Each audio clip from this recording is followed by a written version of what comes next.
So trauma is a very complicated topic, and you can't really just paint it with just one stroke of the brush. We're talking about the pandemic as a collective trauma that we're all continuously living through right now.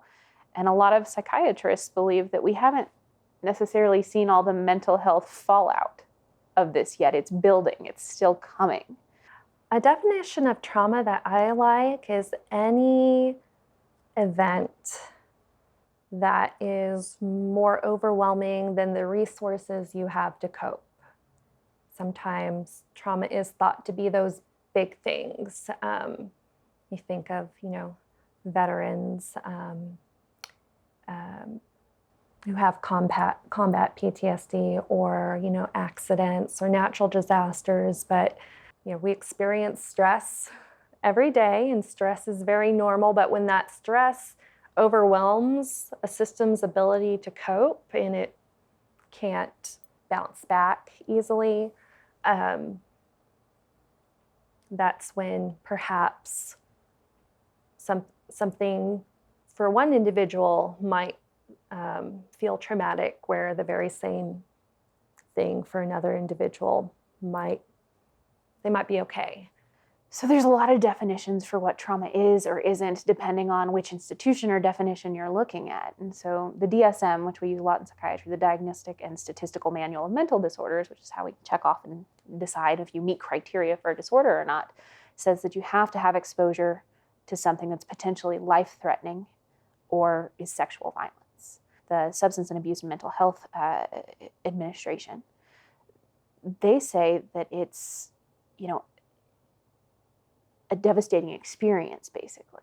And it doesn't necessarily have to be a threat to your life or sexual violence. It encompasses more. I tell everyone has trauma. We don't always have like the big T trauma that we kind of think of. Not everyone, got mugged or carjacked or whatever, but we certainly have a little T trauma. Ages 5 to 7 are, if there's trauma in that area, it creates the most post-traumatic stress disorder, we might say, because if there is trauma, there is PTSD. It's not just a military thing, it's an everyday thing. And then the complicating step after that is who develops problems because of exposure to those traumas, because not everyone does. And that comes back to kind of your core resiliency. But the people who do go on to develop post-traumatic stress disorder, because of responses to trauma, we see that affect them in so many different arenas in life. Of course, there are the emotional and cognitive pieces of that, feelings of shame and guilt and sadness, intrusive memories, reliving those experiences, nightmares, kind of change in belief structures. Like if someone had experienced an assault out in public, someone they didn't know, and suddenly they feel that the whole world is dangerous.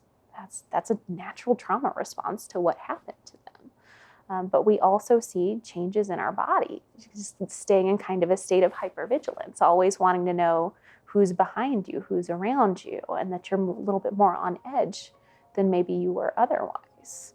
So trauma affects us in so many ways, and it's not just us, it also affects our relationships and how we function in society and how we're able to do our roles.